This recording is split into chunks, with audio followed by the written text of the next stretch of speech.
What's going on, everybody? Ricky Batalico, Tyrone Johnson here from the best show ever. With a new thing we're going to be doing each and every week, where we'll be talking about some of the topics that maybe we don't talk a lot about on the air, but are definitely big topics in the city.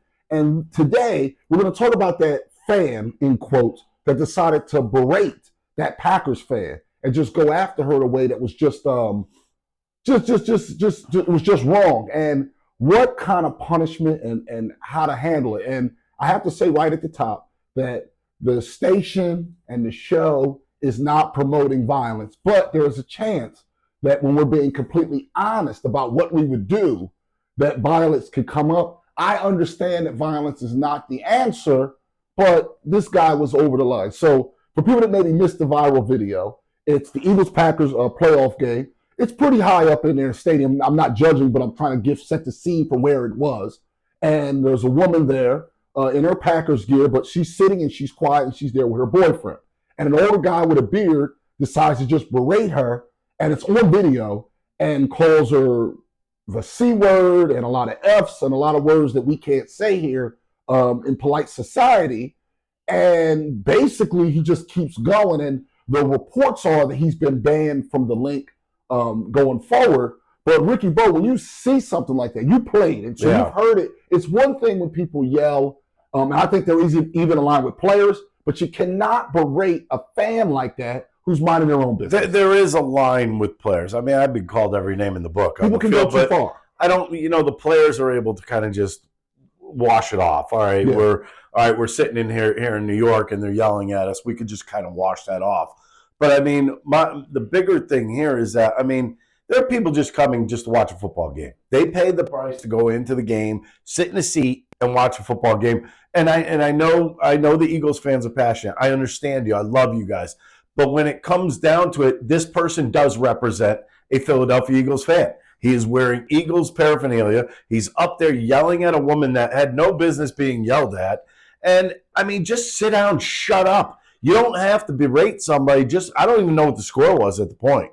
But, I mean, why? What is the main reason why you're going after a woman? Because she's wearing Green Bay Packer jersey? Come on, be real about this. You're in a stadium. How do you feel when you go to Tampa, when you guys go out to L.A., when you guys go out to Arizona? They welcome you in there. It's not that hard to do. It's not like it was 50% Packers fans and there was a reason to be upset at this one fan.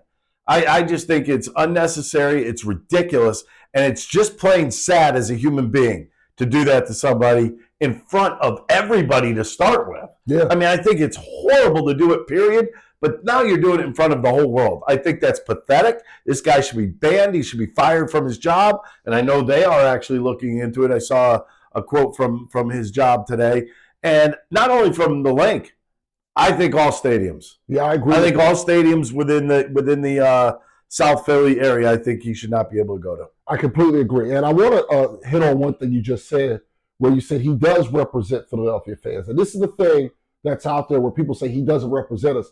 Yes, he does. And there's a couple of reasons why. One, you mentioned the clothes, and there's a video, and there's evidence. Therefore, whether we like it or not, fairly or unfairly, when people see that video, that is going to be how they paint us. But here's another thing about that, though. It's not, I can't even say unfairly, because think about you if you haven't been to certain cities. Let's say you've never been to St. Louis. Let's say you've never been to Kansas City. Let's say you've never been to Arizona, wherever it might be, and you saw a fan doing that. Yes, logically you would say, yeah, they're not all like that, but you still are a person, you have emotions, and you have a visceral reaction to something like that. He does represent us, and that's why we have to do a better job, and that's why he has to be punished.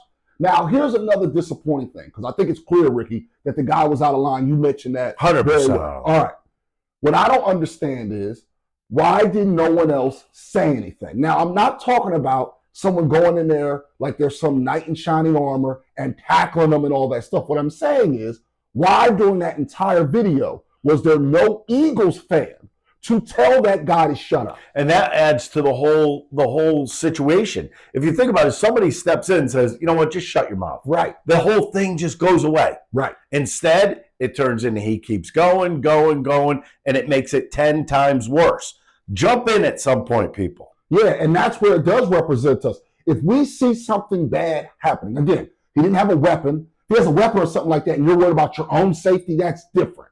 Call the cops, call the authorities. There is a line that they put in the stadium about calling security. Now, Ricky and I would not call security. Now, we're not coming out here and saying we'd win every fight or whatever. What we're saying is our natural instinct wouldn't be to call security. Our natural instinct would be to interfere, to say something, because that's just who we are as people. But no one did either. Instead, they just let it happen. Therefore, if a Philadelphia fan is doing that, and Philadelphia fans allow that to happen, he does represent us. He's a bad representation of us, but ultimately, he does represent us. And that's the part that makes it so bad is I can't run from this and say we're not a part of him. Unfortunately, he is a part of us. He's not a good part of us, but he is a part of us. And we have to do better going forward. And there's been different times where fans will defend things that aren't as bad, but it's a slippery slope. Dollar Dog Night. How many times with the Dollar Dog Night does all the aluminum foil and the hot dogs end up on the field of play? And then people say it's funny. Well, the issue is once you start to allow fans to do something that's outside the game. I'm not talking about cheer, boo, yell. No, I'm not talking about that stuff. You're eating a hot dog. Because you eat food at any other game, any other time. People eat hot dogs at baseball games all the time. But when it's Dollar Dog Night, all of a sudden, let's throw the aluminum foil onto the field. And we allow it because it's cute, because it's funny. I remember the Sixers were playing the Wizards in the playoffs, and someone decided to dump popcorn on Westbrook when he was playing with Russell Westbrook. And then it's funny and whatever. As soon as you start allowing that thing, then people are always going to take it to another level and another level and another step. You have to start weeding these people out. You have to. It is that simple. And by the way, as a fan, you could weed them out. Yes. It doesn't have to be the organization right away. And to be quite honest with you, there would have been issues. If I was sitting there with my daughter, I'll just throw that in there because that is the closest. My daughters are the closest people to me. If they were saying something like that to my daughter, there would have been a huge problem. Yeah. Huge problem. And it wouldn't have ended with, oh, I'm sorry. No, and we have to do a better job with certain things like this. If we don't want to be thought of a certain way, then we do have to take that 1% of fan and make sure that 1% of fan is no longer sitting amongst us. And here's the next level I have. You mentioned your daughter. Now, I don't know that guy's personal life. I don't know if he's married. I don't know if he has children. I don't know if he has friends, but I would imagine he has some friends. Imagine that, Ricky Bo, you're at a game or you go on Twitter one day, you're on YouTube, whatever it might be, and you see one of your, quote, friends acting like that.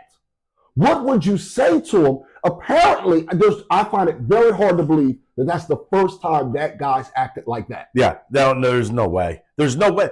In a game, the Eagles won. Yeah. And there was no real time period. Here's the other thing. Was there a time period in that game where you're like biting your nails because something may go wrong? This is what I don't understand. Not only did that person from Green Bay, whatever, a fan of the Packers, comes in there, pays for their tickets, sits down in seats, and gets ridiculed and takes a beating on the field. I don't maybe it's not adding up to me in some sense, but that's an angry man right there. Angry man. Yeah, so what I'm saying is we can all do better. And this isn't, and then someone says, oh, you can't judge. Yes, you can. There's people that say it's benign. It's not benign. This is serious because this is how we're going to be painted. So I guarantee if one more idiot acts dumb at the Rams game, that's going to go viral. And then it's this. And the Philadelphia fans are maniacs. And as much as we say, the collective we, say we don't care, clearly, Ricky Bo, we do care with how people react, or we wouldn't bring it up. We care how we're perceived, yet we don't want to police ourselves to make sure that we're perceived differently. It's kind of odd because everybody that I talk to, and they're all Eagles fans everywhere, they've all said this is disgusting. Yep. They said this is a disgusting thing that happened at our ballparks. This should not happen. It just should not happen. And maybe one of our own fans should have stepped in. Maybe somebody who went with him, if he went with somebody, why isn't he stepping in and stopping it? It had to be stopped immediately. Had to be stopped. You just don't keep going at another person because they're wearing a different colored jersey. And someone says, well, you don't know what was said before the cameras started rolling. I don't care what was said before the cameras were rolling. Here's the simple thing.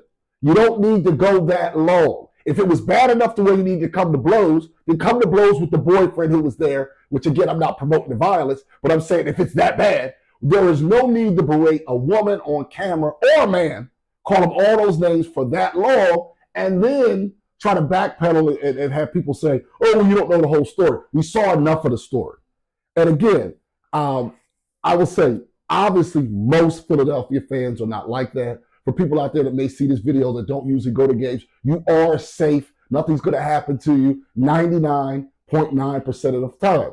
I mean, if there were 76,000 people, there may be 10, 12 bad apples, right, and they caught one. But I will say at the same time, we have to do a better job to make sure that those 10, 12 bad apples also we don't allow them to do it. We don't allow them to take over. We don't allow them to act that way, because how you treat each other in those type of situations absolutely matters. I agree with you. Don't give the national media any more chances. That's right. He should be banned from the lake. He should be banned from the Wells Fargo Center. He should be banned from Citizens Bank Park. Yep. And if they want to ban him at the Liacouras, they want to ban him from the damn convention center. I don't care. That doesn't, quote, ruin his life. He just can't go to sporting events because it's been proven he doesn't know how to act. Now, listen, if you like this kind of content, and obviously don't do some post thing afterwards, but I just want to say it live here. We are the best show ever on, from 2 to 6 every day on Monday through Friday on 97.5 The Fanatic and NBC Sports Philadelphia. So check us out, and we'll see you guys on the radio and TV. Hey, everybody. Thanks for watching our YouTube. If you want to help us out, go ahead and like and subscribe for us. If you liked what you saw, go right over here to our playlists and pick out whatever you want to watch.